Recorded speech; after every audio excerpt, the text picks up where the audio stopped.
The Manipur government has extended its ban on mobile internet services in 5 districts for another 5 days, following a review of the law and order situation.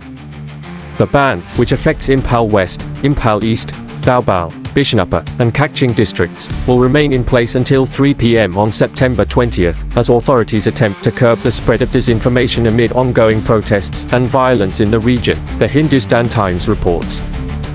The decision follows recent protests over the government's handling of violent incidents that began in May last year, causing casualties and displacement.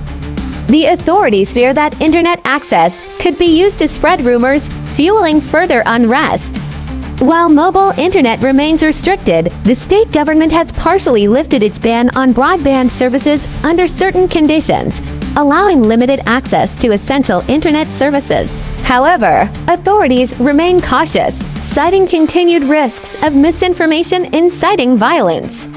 The internet ban, which has now been in effect for several weeks, has severely impacted daily life in the region, with online transactions disrupted. On Sunday, the government briefly relaxed curfew restrictions from 5 a.m. to 12 p.m. in the districts of Imphal West, Imphal East, Thaubal, and Buisness, allowing residents to buy essential goods.